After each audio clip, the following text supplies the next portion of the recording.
আসসালামু আলাইকুম প্রিয় দর্শক, আশা করি যে যেখানে আছেন সবাই খুব ভালো আছেন।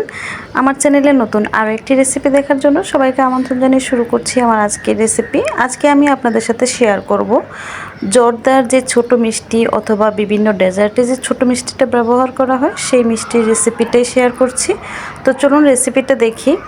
তো মিষ্টির জন্য ছানা তৈরি করব। এখানে আমি একটা প্যানের মধ্যে নিয়ে নিচ্ছি 1.5 লিটার দুধ। এখানে আমি গরুর দুধটা নিয়েছি, একদম ফুল ক্রিম দুধটাই নিতে হবে। তো দুধটাকে একটু নেড়েচেড়ে আমি চুলাতেই বসিয়ে রাখছি। আর এইদিকে আমি নিয়ে নিচ্ছি ভিনেগার।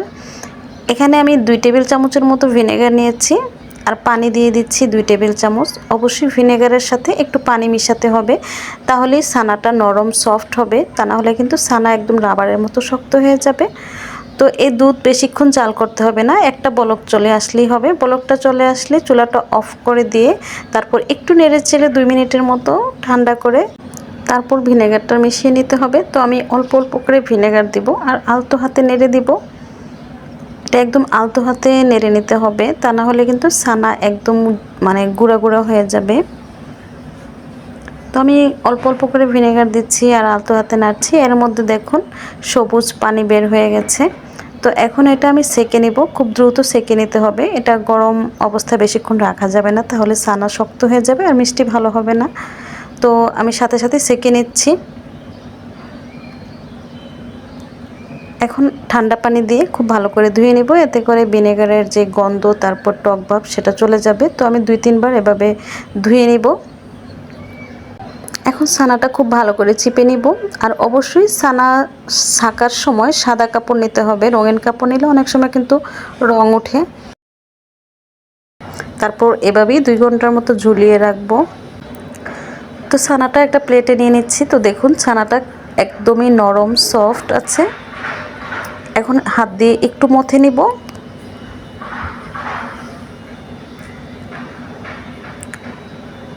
তো কিছুক্ষণ মথে নিয়েছি। এখন এর মধ্যে আমি কিছু উপকরণ মিক্স করব। প্রথমে দিয়ে দিচ্ছি 1 টেবিল চামচ চিনি, গুঁড়া দুধ দিয়ে দিচ্ছি 1 টেবিল চামচ, ময়দা দিয়ে দিচ্ছি 2 টেবিল চামচ, সুজি দিয়ে দিচ্ছি 2 টেবিল চামচ।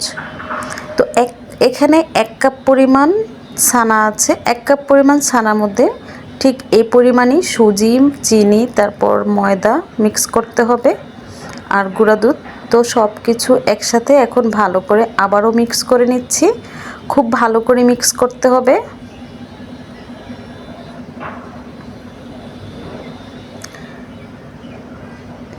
ডোটা যেন একদম মসৃণ হয়ে যায়।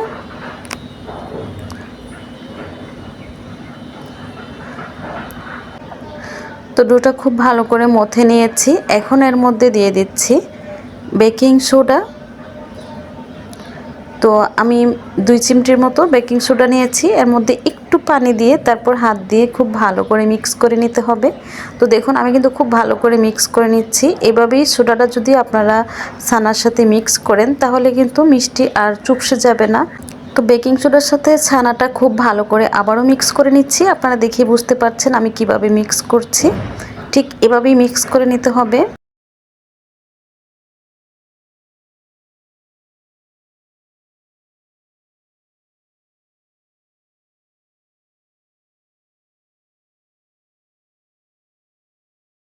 একদম মসৃণ করে আমি মিশিয়ে নিচ্ছি।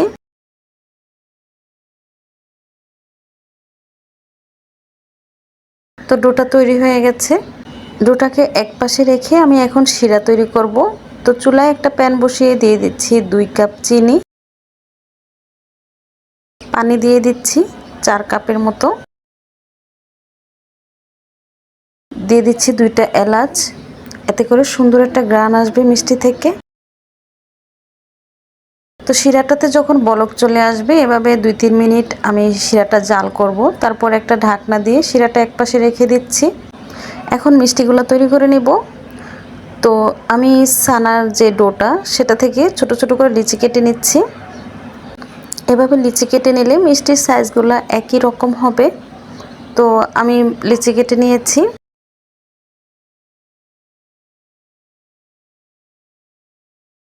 এখন মিষ্টিগুলো তৈরি করব। হাতের তালুতে নিয়ে খুব ভালো করে ঘষে ঘষে গোল করে নিতে হবে। তবে মিষ্টির মধ্যে যেন কোনো রকম ফাটল না থাকে, তাহলে কিন্তু মিষ্টিগুলো ভেঙে যেতে পারে। তো আপনারা দেখে বুঝতে পারছেন মিষ্টিগুলো কিন্তু একদম মসৃণ হয়েছে, কোনো ফাটল নেই। তো সবগুলো মিষ্টি তৈরি করে নিয়েছি, এখন ভেজে নিব। তো চুলায় একটা প্যান বসিয়ে আমি তেল গরম করে নিয়েছি। তেলটা এমনভাবে গরম করতে হবে যেন আপনার আঙ্গুলটা দিলে আঙ্গুলটা মানে সহ্য হয়, ঠিক এরকম গরম অবস্থায় মিষ্টিগুলো ছেড়ে দিব। তো আমি সবগুলা মিষ্টি দিয়ে দিচ্ছি।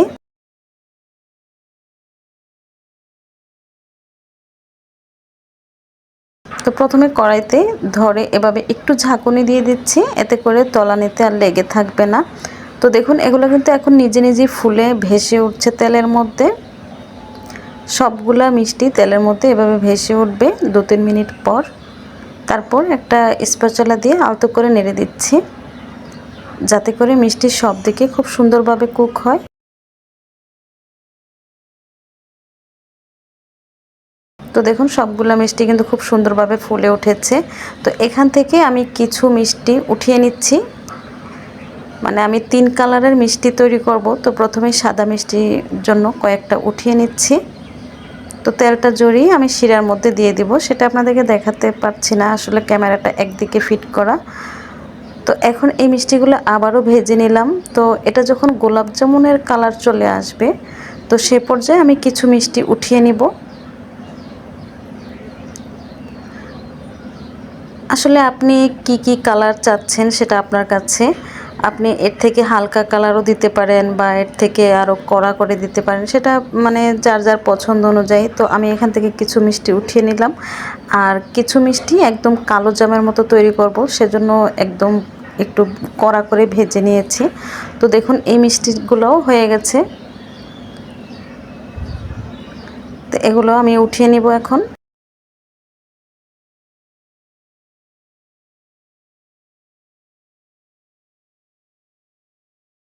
তো এখন আমি এগুলো শিরাতে দিয়ে দিচ্ছি। তো এই যে দেখুন, তো সবগুলো মিষ্টি দিয়ে একটু নেড়েচেড়ে দিচ্ছি। সাদা মিষ্টিটা অলরেডি অনেকটাই শিরা স্যুপ করে নিয়েছে। তো এগুলো চুলাতে বসিয়ে আমি আর 10 মিনিটের মতো রান্না করব। তো একটা ঢাকনা দিয়ে ঢেকে আমি প্রায় 10 মিনিটের মতো এই মিষ্টিগুলো জাল করেছি। তো এই পর্যায়ে আমি একটা মিষ্টি উঠিয়ে দেখব যে মিষ্টিগুলো নরম হয়েছে কিনা। তো মিষ্টিগুলো দেখুন একদম নরম হয়ে গেছে। এখন এগুলো চুলাটা অফ করে দিয়ে আমি একটা ঢাকনা দিয়ে ঢেকে রাখবো।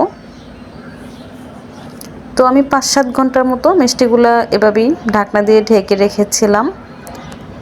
তো এ পর্যায়ে দেখুন মিষ্টিগুলো দেখতে কিন্তু খুবই সুন্দর লাগছে, আর প্রত্যেকটা মিষ্টি শিরা স্যুপ করে একদম নরম সফট তুলতুলে হয়ে গেছে।